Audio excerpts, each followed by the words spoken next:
The following are my opinions and do not reflect the opinions or policies of any particular prosecutor's office. I am a prosecutor.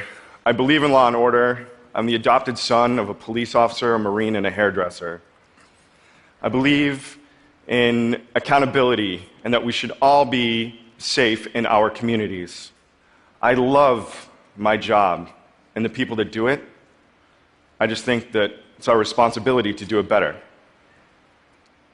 By a show of hands, how many of you by the age of 25 had either acted up in school, went somewhere you're specifically told to stay out of, or drank alcohol before your legal age? All right. How many of you shoplifted, tried an illegal drug, or got into a physical fight, yes, even with a sibling? Now, how many of you ever spent one day in jail for any of those decisions?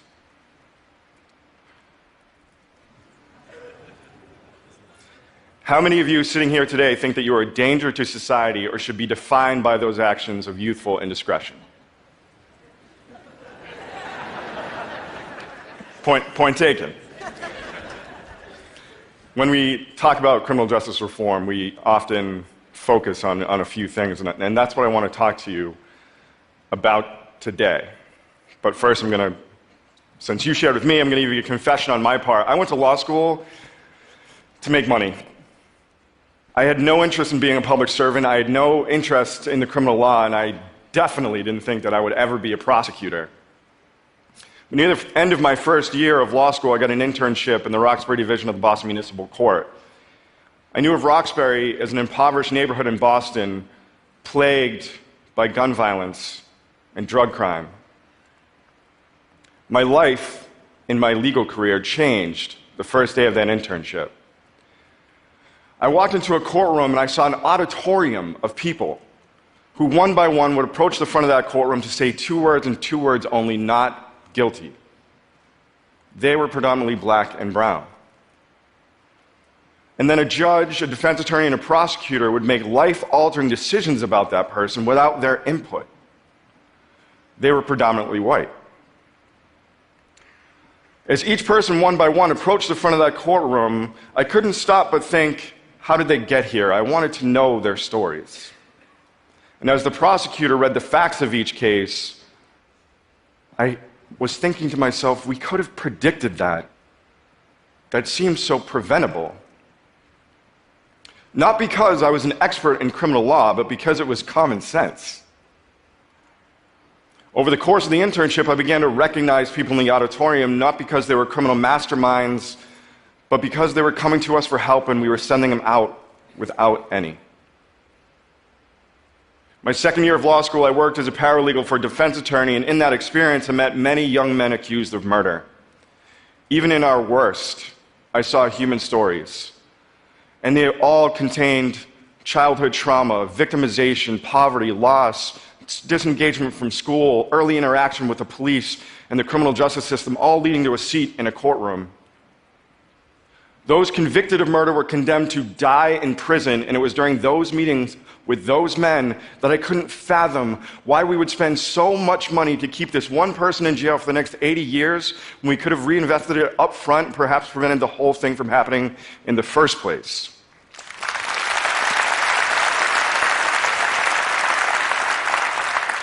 My third year of law school, I defended people accused of small street crimes, mostly mentally ill, mostly homeless, mostly drug addicted, all in need of help. They would come to us, and we would send them away without that help. They were in need of our assistance, but we weren't giving them any.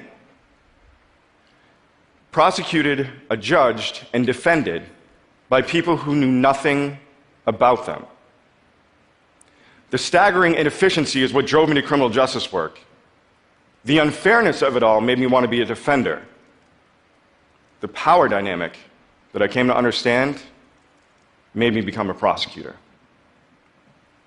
I don't want to spend a lot of time talking about the problem. We know that the criminal justice system needs reform. We know that there are 2.3 million people in American jails and prisons, making us the most incarcerated nation on the planet. We know that there's another 7 million people on probation or parole. We know that the criminal justice system disproportionately affects people of color, particularly poor people of color. And we know that there are system failures happening everywhere that bring people to our courtrooms, but what we do not discuss is how ill-equipped our prosecutors are to receive them. When we talk about criminal justice reform, we as a society focus on three things. We complain, we tweet, we protest about the police, about sentencing laws, about prison. We rarely, if ever, talk about the prosecutor. In the fall of 2009, a young man was arrested by the Boston Police Department. He was 18 years old, he was African American, and he was a senior at a local public school. He had his sights set on college, but his part-time, minimum wage job wasn't providing the financial opportunity he needed to enroll in school. In a series of bad decisions, he stole 30 laptops from the store and sold them on the internet. This led to his arrest and a criminal complaint of 30 felony charges. The potential jail time he faced is what stressed Kiristofer out the most, but what he had little understanding of was the impact a criminal record would have on his future. I was standing in arraignments that day when Kiristofer's case came across my desk, and at the risk of sounding dramatic in that moment, I had Kiristofer's life in my hands. I was 29 years old, a brand new prosecutor, and I had little appreciation for the decisions that I would make would impact Kiristofer's life. Kiristofer's case was a serious one and needed to be dealt with as such, but I didn't think that branding him a felon for the rest of his life was the right answer. For the most part, prosecutors step onto the job with little appreciation of the impact of our decisions, regardless of our intent. Despite our broad discretion, we learn to avoid risk at all costs, rendering our discretion basically useless. History has conditioned us to believe that somehow the criminal justice system brings about accountability and improves public safety despite evidence to the contrary. We're judged internally and externally by our convictions and our trial wins, so prosecutors aren't really incentivized to be creative in our case dispositions or to take risks on people we might not otherwise. We stick to an outdated method, counterproductive to achieving the very goal that we all want, and that's safer communities. Yet most prosecutors standing in my space would have arraigned Kiristofer. They have little appreciation for what we can do. Arraigning Kiristofer would give him a criminal record, making it harder for him to get a job, setting in motion a cycle that defines the failing criminal justice system today. With a criminal record and without a job, Kiristofer would be unable to find employment, education, or stable housing. Without those protective factors in his life, Kiristofer would be more likely to commit further, more serious crime.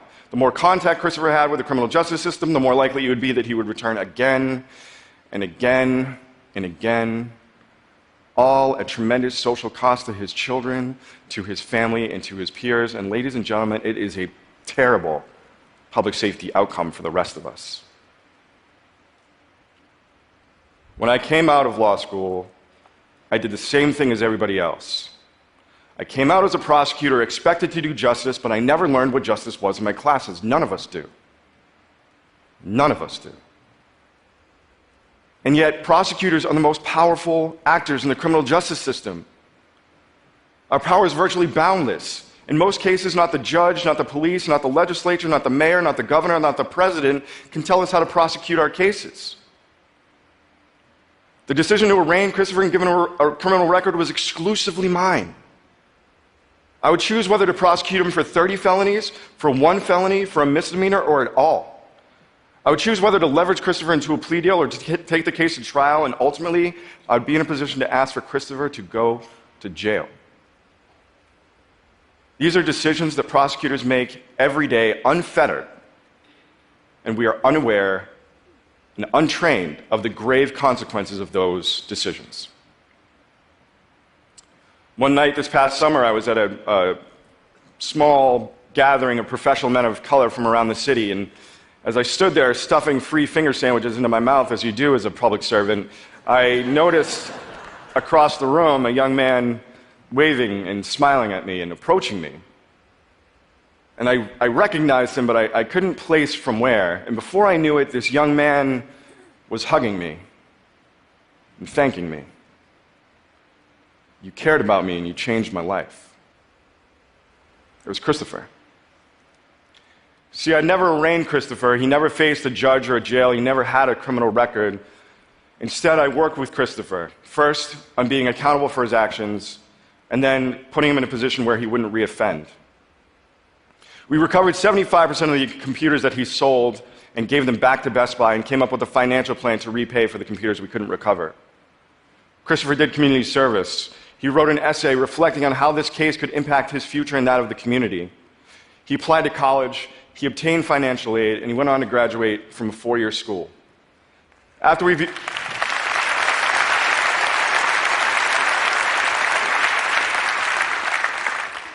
finished hugging, I looked at his name tag to learn that Christopher was a manager of a large bank in Boston. Christopher had accomplished, making a lot more money than me.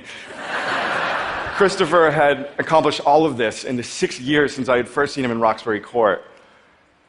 I can't take credit for Christopher's journey to success, but I certainly did my part to keep him on the path.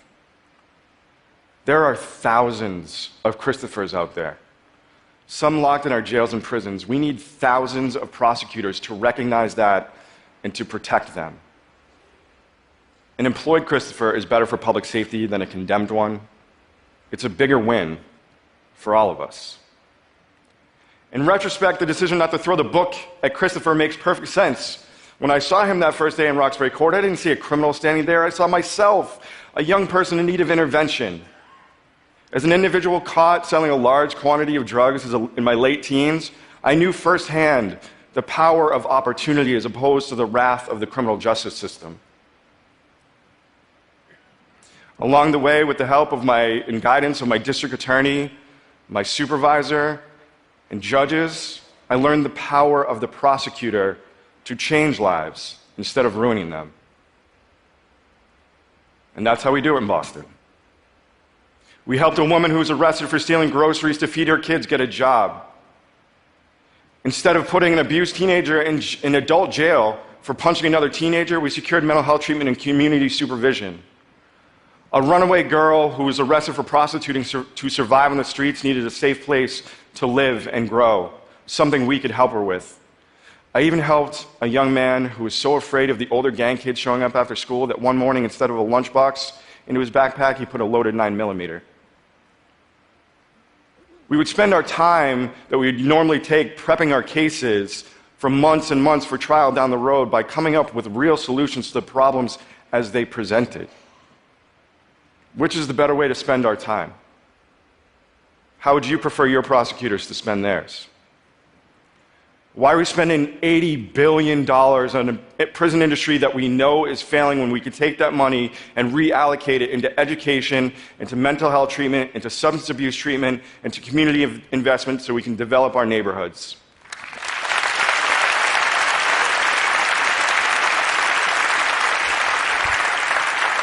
So why should this matter to you? Well, one, we're spending a lot of money. Our money. It costs $109,000 in some states to lock up a teenager for a year with a 60% chance that that person will return to the very same system. That is a terrible return on investment. Number two, it's the right thing to do. If prosecutors were a part of creating the problem, it's incumbent on us to create a solution, and we can do that using other disciplines that have already done the data and research for us. And number three, your voice and your vote can make that happen. The next time there's a local district attorney's election in your jurisdiction, ask the candidates these questions. One, what are you doing to make me and my neighbors safer? Two, what data are you collecting, and what are you training your prosecutors to make sure that it's working? And number three, if it's not working for everybody, what are you doing to fix it? If they can't answer the questions, they shouldn't be doing the job. Each one of you that raised your hand at the beginning of this talk is a living, breathing example of the power of opportunity, of intervention, of support, and of love. While each of you may have faced your own brand of discipline for whatever malfeasances you committed, barely any of you needed a day in jail to make you the people that you are today, some of the greatest minds on the planet. Every day, thousands of times a day, prosecutors around the United States wield power so great that it can bring about catastrophe as quickly as it can bring about opportunity, intervention, support, and yes, even love. Those qualities are the hallmarks of a strong community, and a strong community is a safe one. If our communities are broken, don't let the lawyers that you elect fix them with outdated, inefficient, expensive methods. Demand more. Vote for the prosecutor that is helping people stay out of jail, not putting them in. Demand better. You deserve it. Your children deserve it. The people who are tied up in the system deserve it. But most of all, the people that we are sworn to protect and do justice for demand it. We must do better. Thank you.